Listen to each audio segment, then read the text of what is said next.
আজকের এই ভিডিওতে আমরা সিনক্রোনাস মোটরের উপরে একটা গুরুত্বপূর্ণ ম্যাথ নিয়ে হাজির হয়েছি এবং এই ম্যাথটা আপনাদের সামনে স্টেপ বাই স্টেপ বোঝানোর চেষ্টা করব কিভাবে আপনি এই ম্যাথটা সমাধান করলে খুব অল্প সময়ের মধ্যে পরীক্ষায় ভালো করতে পারবেন। সো এই ম্যাথটা নেওয়া হয়েছে থেভেনিন ট্রিপলি জব গাইডলাইন এই বই থেকে এবং কোশ্চেনটা কী বলছে আমরা শুরুতেই পড়ে আসি। এর 10 horse power 220 volt 0.85 power factor lagging synchronous motor has a synchronous resistance 5 ohm, windage loss 380 watt, friction loss 220 watt. Calculate internal EMF.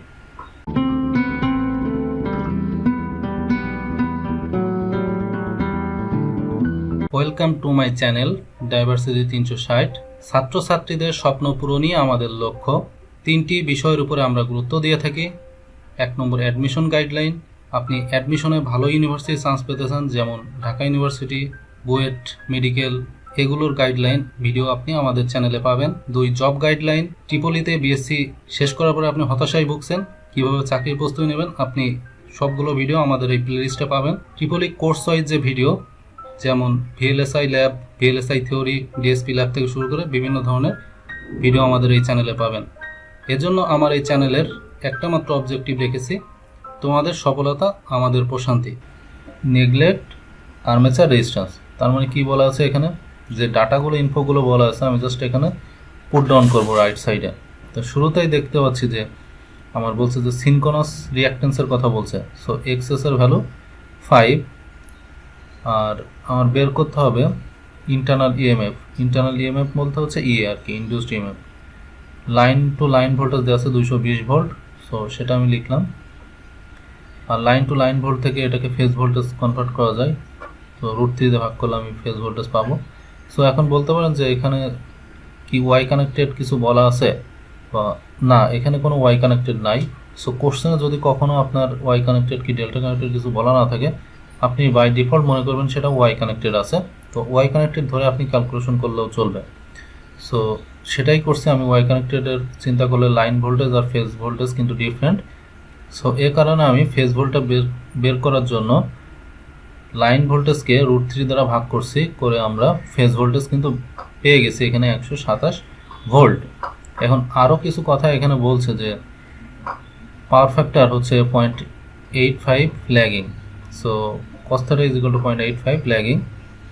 R output যে পাওয়ার সেটাও কিন্তু এখানে বলছে 10 horse power. So 10 horse power, তো হর্স পাওয়ারকে যদি আমরা SI convert করি, 1 horse power মানে হচ্ছে 746 ওয়াট। সো ফাইনালি আমার এত ওয়াট আসলো।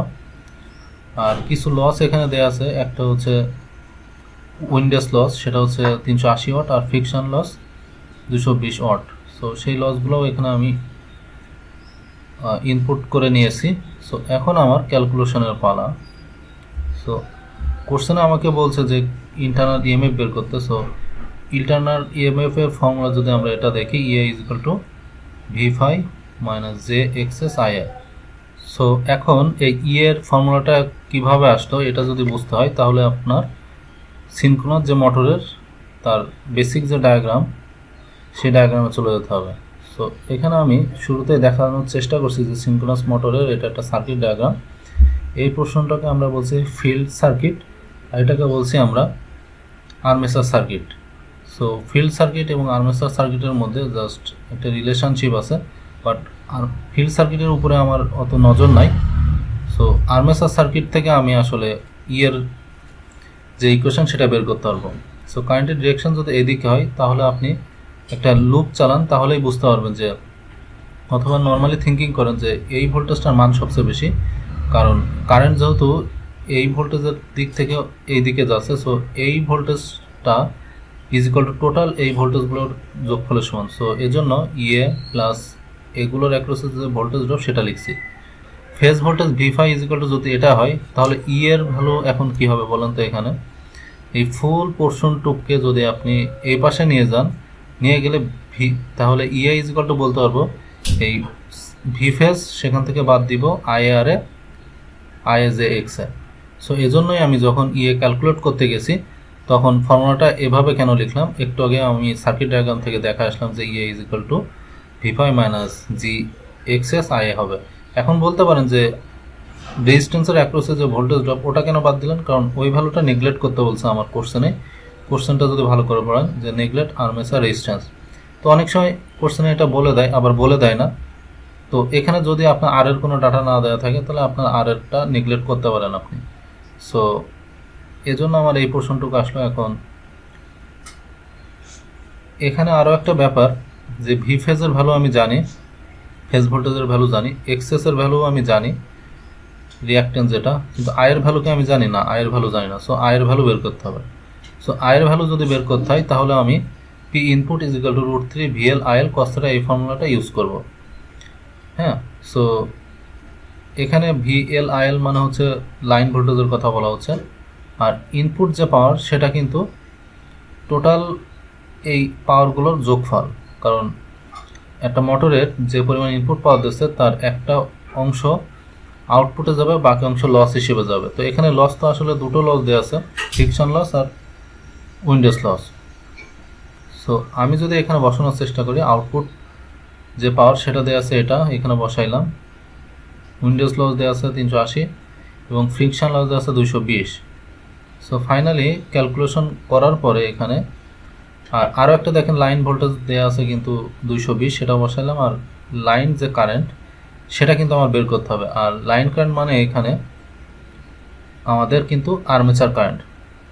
কেন বলেন তো? কারণ ওয়াই কানেক্টেড লোডের ক্ষেত্রে বা ওয়াই কানেক্টেড মোটরের ক্ষেত্রে লাইন কারেন্ট এবং আর্মেচার কারেন্ট সেম যদি সেটা ওয়াই কানেক্টেড হয়। ওকে, তো এখান থেকে আমরা লাইন কারেন্ট পেয়ে গেছি, কিন্তু এটা ম্যাগনিটিউড পাইছে, আমার অ্যাঙ্গেল বের করা লাগবে। সো অ্যাঙ্গেল বের করতে গেলে এই কস থিটার হেল্প নেওয়াটা লাগবে। So cos theta is equal to 0.85, সেখান থেকে অ্যাঙ্গেল থিটা বের করে ফেলাম 31.7 ডিগ্রি। তাহলে এই টোটাল আইএল এর ফেজর যে মানটা সেটা কত হবে, এই ম্যাগনিটিউড দিব আর অ্যাঙ্গেল -31.7 ডিগ্রি। তো এখন অনেকে বলতে পারেন এখানে মাইনাস কেন আসলো, কারণ হচ্ছে যেহেতু বলছে power factor lagging. So power factor lagging মানে হচ্ছে কারেন্ট ল্যাগিং। তো কারেন্ট ল্যাগিং মানে হচ্ছে এখানে কারেন্টের যে অ্যাঙ্গেল সেটা নেগেটিভ হবে, সো এই জন্য মাইনাস নিয়েছি। সো এখন এই ফর্মুলাতে যদি আমি ভি ফেজ, এক্সএস এবং আয়ের ভ্যালু বসাই, সো ভি ফেজের ভ্যালু হচ্ছে 127 বসাইলাম, এক্সএসের ভ্যালু কত 5, আর আয়ের ভ্যালু তো এই বের করছি এখানে বসাইলাম। সো এখন এই টোটাল ক্যালকুলেশনটা যদি আমি ক্যালকুলেটরের কমপ্লেক্স মোডে নিয়ে করি, ফাইনালি এর ভ্যালু আমি 122.47 পাবো। সো এটাই হলো আমার সিনক্রোনাস মোটরের জন্য ইনডিউসড ভোল্টেজের ভ্যালু। তো আশা করি সবাই বুঝতে পারছেন।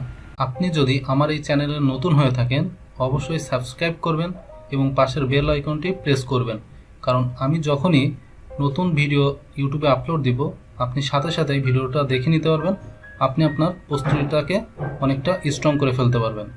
আর কোথাও কোনো বুঝতে অসুবিধা হইলে এই ভিডিওর কমেন্ট বক্সে আপনি আপনার কোশ্চেনটা করবেন, আমি অ্যান্সার দেওয়ার চেষ্টা করব। ধন্যবাদ সবাইকে। আসসালামু আলাইকুম।